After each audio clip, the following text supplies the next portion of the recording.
मैंने भी जीवन में जो सरकारें चलते हुए देखी हैं, उन सरकारों में मध्य प्रदेश की सरकार के 100 दिन भी हैं। फैसले कैसे लिए जाते हैं और हम कैसे उस रास्ते पर चले, उनका क्रियान्वयन कैसा हो, उसका ये श्रेष्ठ उदाहरण है। राजनीति में जो वैभव दिखता है या दिखाया जाता है, उससे परे गरीब आदमी की चिंता करने वाला कौन। मैं कल एक टीवी चैनल पर था, जब उन्होंने मुझसे प्रश्न पूछा तो मैंने उससे सिर्फ इतना ही कहा। प्रश्न तो उन्होंने ये पूछा था कि आप केंद्र में थे और राज्य में आ गए, कोई भी कुछ बन सकता है भारतीय जनता पार्टी में। मैंने कहा यही गर्व की बात है कि भारतीय जनता पार्टी में एक सामान्य कार्यकर्ता कितनी भी ऊंचाइयां छू सकता है। और मैंने नाम लिया हमारे वर्तमान मुख्यमंत्री, उनकी पृष्ठभूमि देखिए, गर्व होगा हमें। उसके पहले जो मुख्यमंत्री थे शिवराज जी, उनकी पृष्ठभूमि देखिए, गर्व होगा हमें। उसके पहले बाबूलाल जी गौर मुख्यमंत्री थे, उसके पहले आदरणीय उमा जी मुख्यमंत्री थी। मैंने कहा ये भारतीय जनता पार्टी में ही हो सकता है। जब कैबिनेट का पहला फैसला हो रहा था तब मैंने कहा था कि ऐसे कैसे होगा। उन्होंने कहा कि कोई बीमार आदमी अस्पताल, जिला अस्पताल तक पहुंच जाए, कोई गरीब आदमी, और उसका दुर्भाग्य से निधन हो जाए, तो ये सरकार की जिम्मेदारी होगी कि उसके शव को सम्मान के साथ उसके गांव तक पहुंचाया जाए। ये पहला फैसला डॉक्टर मोहन यादव की कैबिनेट ने लिया। मैंने कहा था कि ये बहुत खर्चीला फैसला है, लेकिन उन्होंने कहा कि सवाल खर्च का नहीं है। जब कभी कोई चित्र हमें दिखता है कि कोई ठेले पर, कोई गाड़ी पर या कंधे पर ले जा रहा है, इस अभिशाप से मुक्ति देना मध्य प्रदेश की धरती पर ही जरूरी है। दूसरा, उन्होंने कहा कि हेलीकॉप्टर के लिए तो बाकी सबके लिए हेलीकॉप्टर उपलब्ध रहता है, लेकिन किसी गरीब आदमी को अगर अस्पताल से किसी दूसरी जगह शिफ्ट करना है, कहीं मेडिकल सुविधा दी जा सकती है। और उन्होंने फैसला किया कि हेलीकॉप्टर की चिकित्सीय कार्यों में सिर्फ कलेक्टर और सीएमओ की मर्जी से, अगर दोनों की सहमति है, भी ट्रांसफर करने का खर्चा मध्य प्रदेश सरकार उठाएगी। मित्रों, ये फैसले हैं जिन पर चर्चा करनी होगी। अगर आज हम प्रधानमंत्री मोदी जी के नेतृत्व में तीसरी बार आपसे वोट मांगने के लिए आए हैं, तो सिर्फ एक ही कारण है। देश की आजादी के 55 साल में कांग्रेस ने राज किया। 55 साल में वो जरूरत आम आदमी की जरूरत की चीजों को वो नहीं दे सकी, लेकिन वही काम 10 साल के भीतर देश के प्रधानमंत्री ने कर दिया। और उसके बाद प्रधानमंत्री कहते हैं ये तो भी ट्रेलर है, अभी तो आसमान की ऊंचाइयां पाना बाकी है। मुझे लगता है यही पैरामीटर है। हम भारत माता के यश को दुनिया के सर्वोच्च स्थान पर बैठाने के लिए जो कार्यकर्ता यहाँ बैठे हैं, जो हमारे समर्थक बैठे हैं, वो सारे के सारे लोग अपमान झेलकर, कष्ट सहकर, अभाव में, कुभाव में इस स्थान तक लाने में सफल हुए हैं। ये यात्रा भारत माता के पुनरुत्थान की यात्रा है, भारत माता को विश्व गुरु के पद पर बैठाने की यात्रा है। आपका वोट इसलिए महत्वपूर्ण है। गर्मी होगी, बीमार होंगे, लेकिन मताधिकार का उपयोग जरूर होना चाहिए। मेरी पहली प्रार्थना आपसे यही है। दूसरा मेरा निवेदन है, ये धरती क्रांतिकारियों की धरती है, परिवर्तनकारियों की धरती है। यहाँ वैभव और ताकत कभी हमारे कार्यकर्ता को न डरा सकी न लुभा सकी। और इसलिए मैं मानता हूँ एक सामान्य कार्यकर्ता को यहाँ से, एक कर्मठ कार्यकर्ता को यहाँ से उम्मीदवार बनाया है। आपके वोट और आपके आशीर्वाद की अपेक्षा है। और हम सौभाग्यशाली है कि पहले प्रधानमंत्री जी पिपरिया आए थे, आज मुख्यमंत्री जी नरसिंहपुर की धरती पर है। और इसलिए मैं यहाँ का विधायक होने के नाते आदरणीय डॉक्टर मोहन यादव जी का अभिनंदन करते हुए अपनी बात को समाप्त करता हूँ। बहुत बहुत धन्यवाद। भारत माता की जय। आदरणीय पहला जी के उद्बोधन के बाद मैं सीधे आमंत्रित कर रहा हूँ जिन्हें प्रतिनिधित्व करने का नर्मदापुरम लोकसभा क्षेत्र का मौका मिला है, आदरणीय चौधरी दर्शन सिंह जी को।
लगे तो आनंद आएगा। बोले पवन पुत्र हनुमान जी महाराज की, महाकाल महाराज की, नर्मदे मैया की। हम सबके लिए सौभाग्य की बात है, चुनाव की बेला है और हनुमान जयंती का दिन है। हनुमान जी के वाहक और उससे मैं बात करूंगा उसके पहले मंच पर विराजमान हम सबके वरिष्ठ नेता, अलग अलग दायित्व में अलग अलग प्रकार से अपनी भूमिका निभाने वाले हमारे बड़े भाई माननीय प्रहलाद पटेल जी के लिए जोरदार ताली बजाओ। मध्य प्रदेश सरकार के मंत्री भी हैं, बहुत सारे उत्तरदायित्व का सफलता से निर्वहन किया।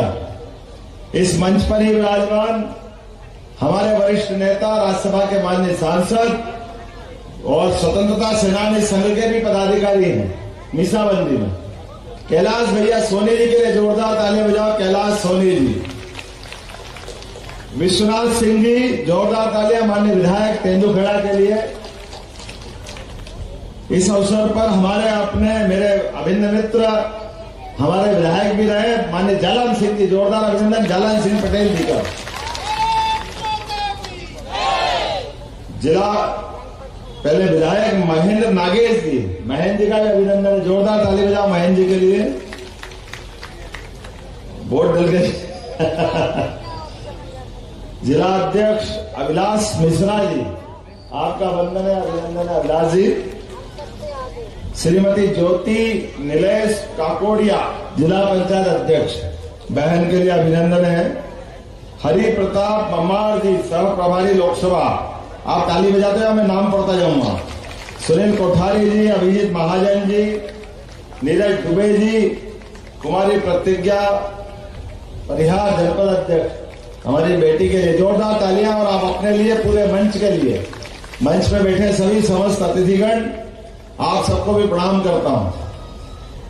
क्या संयोग है, क्या योग है इस दौर के अंदर। चुनाव की जब तीसरी बेला का एक तरह से एक चरण निपट गया, 2 दिन बाद दूसरा चरण पूरा हो जाएगा और पूरा देश किस प्रकार के माहौल में गुजर रहा है आप सबके सामने।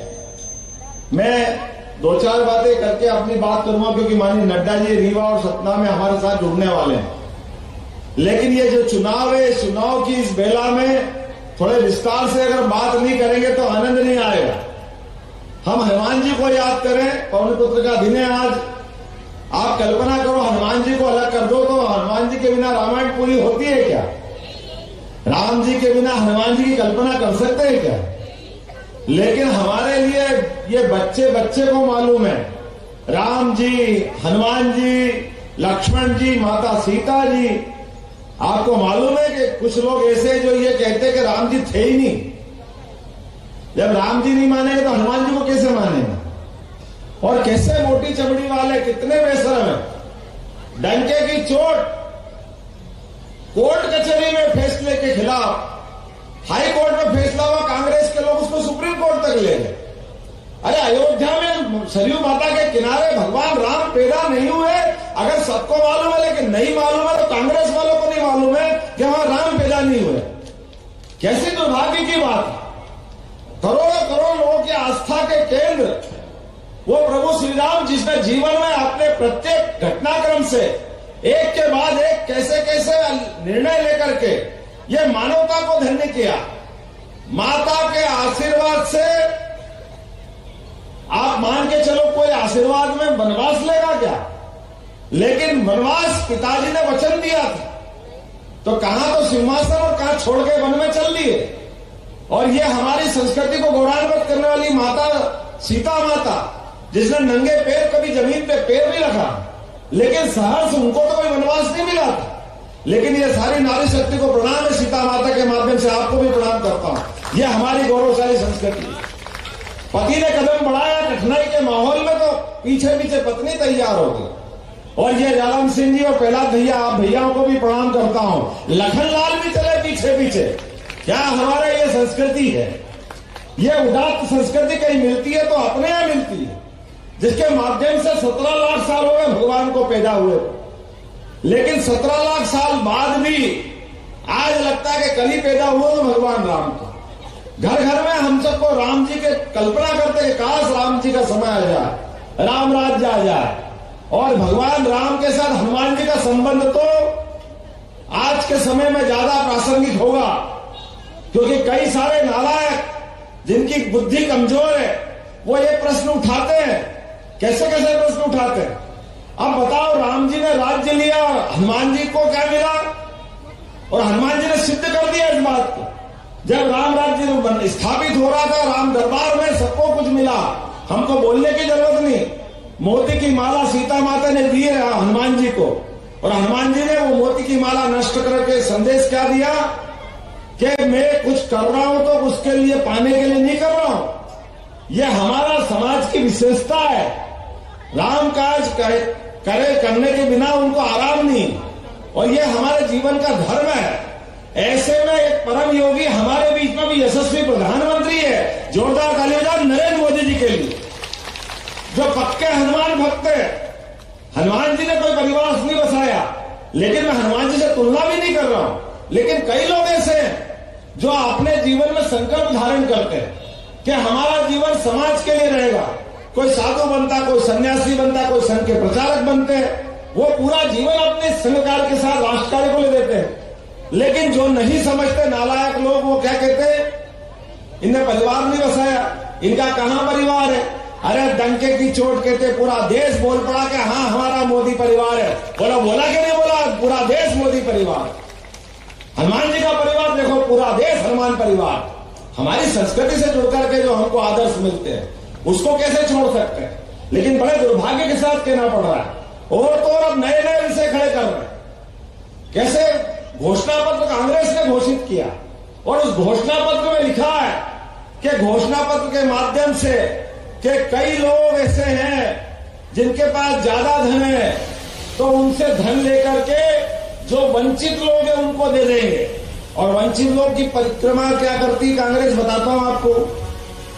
वंचित लोग के माध्यम से कांग्रेस ने कहा, कांग्रेस के प्रधानमंत्री जैसे बहुत महत्वपूर्ण पद पर बैठे व्यक्ति ने कहा, इस देश पे पहला अधिकार मुस्लिम बंधुओं का है। अब बताओ ये कौन सी बात हो गई? हमारे अपने सारे समाज ने अपनी पूंजी कमाई, अपनी धन से जिंदगी बनाई, आपने अपनी क्षमता योग्यता से 2 मकान खड़े किए, और ये कह रहे हम सर्वे करा करके आपकी संपत्ति किनको दे देंगे? किसी को समझ में आएगी बात?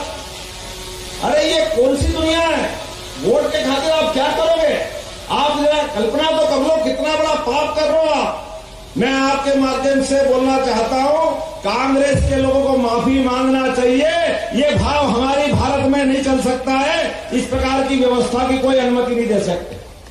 बड़े दुर्भाग्य के साथ कहना पड़ रहा है, देश की सीमाओं के बाहर जाकर सेना पराक्रम करके पाकिस्तान में सर्जिकल स्ट्राइक करती है, लेकिन ये लोग वो सर्जिकल स्ट्राइक को नहीं मानते, सेना के शौर्य पराक्रम को नकारते हैं।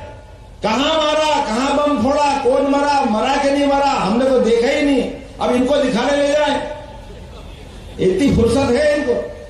मुंह चलाने की कह दो, खाली बोलने में क्या जाता है। और तो और इनके नेता आतंकवादी को जी करके बोलते। और मैंने प्रश्न खड़ा कर दिया, हमको राम दो मत को। अरे भैया, राम जी के देश में विरोधी लोगों को, एक तरह से राक्षस के काम करने वालों को आप जयकारा करवाओगे तो आप क्या हो गए? अब इसके बाद क्या बचेगा? भगवान राम के जन्म प्रश्न उठाओगे, इसके बाद क्या बचेगा? भगवान राम के मामले में सुप्रीम कोर्ट फैसला दे दे, उस फैसले के बाद भी भगवान राम के मंदिर के निमंत्रण को ठुकराओगे, इसके बाद क्या कहेंगे आप? भगवान राम के मंदिर का निमंत्रण, अरे आपके अपने जीवन में भी निमंत्रण मिलते हैं। आपकी इच्छा हो जाने की तो जाओ, नहीं इच्छा हो तो मत जाओ, लेकिन कोई मुंह पे मना करता है क्या?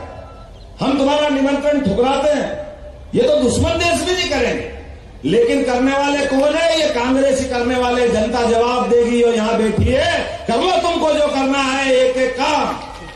भगवान कृष्ण का शिशुपाल जैसा समय याद कर लो, 100 गलतियां कर लेनी थी, 1 2 3 4 5 6 99 फिर 100, और 100वीं गलती के बाद बुआ से कहा था, बुआ बस मेरा इसका रिश्ता पूरा हो गया, अब ये 100 गलती कर चुका है। उंगली उठाई और उंगली में सुदर्शन चक्र धारण किया और सारे पाप का हिसाब एक झटके के साथ किया है। मैं आपसे आह्वान करता हूं, आपकी उंगली में भी सुदर्शन चक्र है।